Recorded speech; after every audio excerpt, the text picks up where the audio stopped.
Anong ginagawa mo? Ito. May nabili na kasi ako ng bracket para dito sa TDD natin na ilaw. Kasi hindi ko siya masyado ma-move kasi tumatama dito sa radiator niya. Kaya hindi ko maitama na mabuti yung tamang ilaw niya. Kaya ito, bumili ako ng brackets para mas maigalaw natin ng maganda. Ngayon, ikakabit ko muna.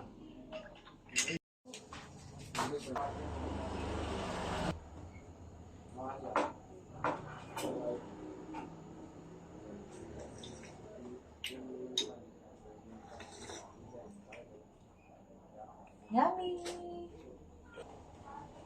Panabi pa lang ito. Papakainin ko. Ito kasi yung problema pag walang bracket. Tignan nyo. Yan o. Hindi ko na siya maigalaw. Hindi ko na siya yan. Ganyan ang pinakasagad niya kasi tumatama na siya dito. Yan. Kaya ito, kailangan ko ng bracket. Ito yung bracket na kailangan natin para may adjust natin sa tamang lugar, saka tamang posisyon tong ilaw natin. Okay. Ayun ang gagawin natin ngayon. Check nyo yung kabila. Ito yung kabila, oh. Ikabit ko na tong kabila. Ito na yung magiging ano niya. Ito na, pera mo. Ayan. Ayan na siya. Ang layo na niya, oh. Kasi ito na yung bracket. Papalta ko na lang ng tornilyo. Pansamantala lang yan. Para lang makita ko. Ayan na siya. Ganyan na itsura niya. Tapos pwede ko na siyang i-move. Ayan na mayayari. Yan. Kasi dito, tumatama siya. Hindi ko na siya ma-move. Parang ganito sa kabila. Yan. Yan, dikit na dikit pag walang bracket. Okay, yan. Bali, kakabit ko muna tong isa. Pakita ko sa inyo pagkatapos.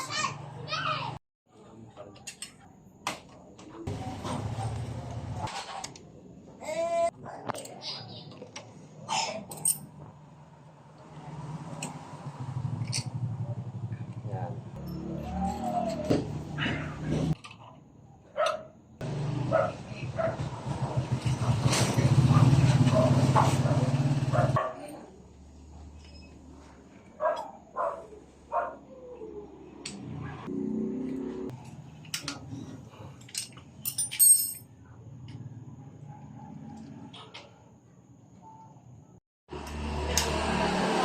Okay guys, ito na, naikabit na natin. Check mo.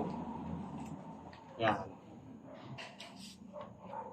Yan, kita nyo malayo na. Ito na yung agwat. Oh. Yan, ito yung bracket na ginawa natin. Paltan na lang natin ng tornilyo pag may nakita na tayong bukas na shop. Kasi yun naman yung sa kabila. Ayun. Yan, malayo na. Pwede na natin siyang i-adjust. Patungo, patagilid, yung gusto natin. Ngayon, itatry naman natin. Itatry naman natin ngayon. Kung okay na yung buga ng ilaw niya.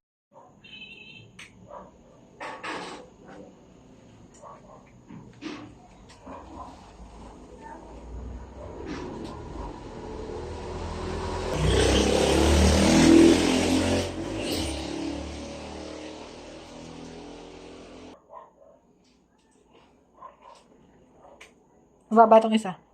Pumaba. Ito. Ay, wait lang. Ayan. Itong isa, ayan, yan. Itong isa mababa.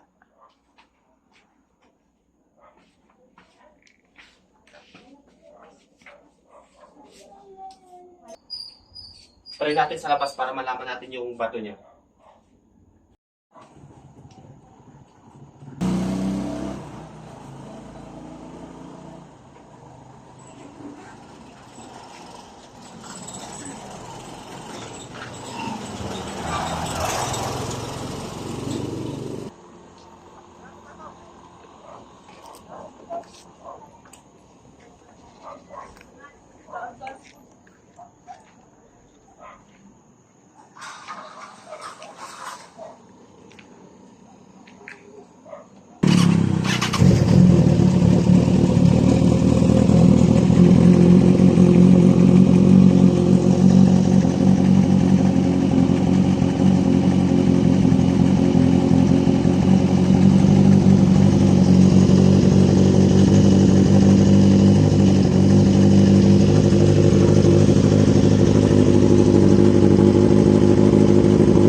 guys, okay na. Ayun na yung setup ng ilaw natin.